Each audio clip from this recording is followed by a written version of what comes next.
আপনার কি কখনো প্রস্রাবে ফেনা, অকারণে ক্লান্তি বা কোমরে ব্যথা হয়েছে আর আপনি অবহেলা করছেন? কিডনি আমাদের শরীরের ন্যাচারাল ফিল্টার।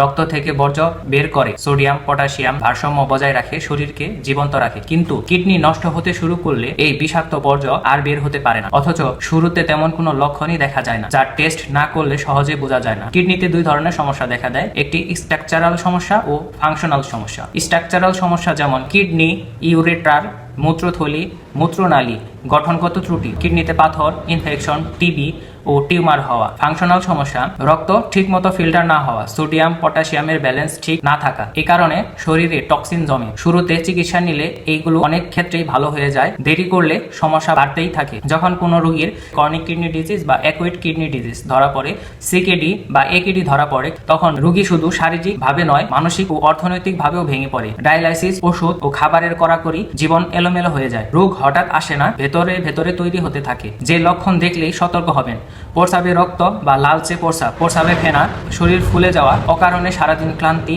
অরুচি, পেটে ক্ষুধা থাকা সত্ত্বেও ক্ষুধা না লাগা, প্রস্রাব খুব বেশি বা খুব কম হওয়া, কোমরের দুই পাশে ব্যথা। অনেক সময় কোনো লক্ষণই থাকে না, কিন্তু সমস্যা ঠিকই থাকে। এজন্য করণীয়: কোল্ড ড্রিঙ্কস এড়িয়ে চলা, লবণ কম খাওয়া, অতিরিক্ত চা কফি পান না করা, পর্যাপ্ত পানি পান করা। ব্যথানাশক ওষুধ ইচ্ছা মতো খাবেন না, বছরে অন্তত একবার টেস্ট করতে পারেন। প্রয়োজনীয় টেস্ট: সিরাম ক্রিয়েটিনিন ও ইউরিন ফর RE। কিডনি হঠাৎ নষ্ট হয় না, ধীরে ধীরে নীরবে নষ্ট হয়। শরীর আমাদের অনেক কথাই বলে, আমরা শুনি না। শুধু খাদ্যাভ্যাসই রোগে পড়ার কারণ নয়, পারিপার্শ্বিক অবস্থা যেমন হঠাৎ অপমানিত হওয়া, বিশ্বাসঘাতকতা, নিরাপত্তাহীনতা, টাকা পয়সার ভয়, এই কনফিউশন দীর্ঘদিন জমে থাকলে কিডনির ফাংশন ধীরে ধীরে প্রভাব পড়ে। তাই শুধু ঔষধ নয়, জীবনযাপনেও পরিবর্তন আনতে হবে, মনকে শান্ত রাখতে হবে। কিডনি সুস্থ মানে পুরো জীবন সুস্থ।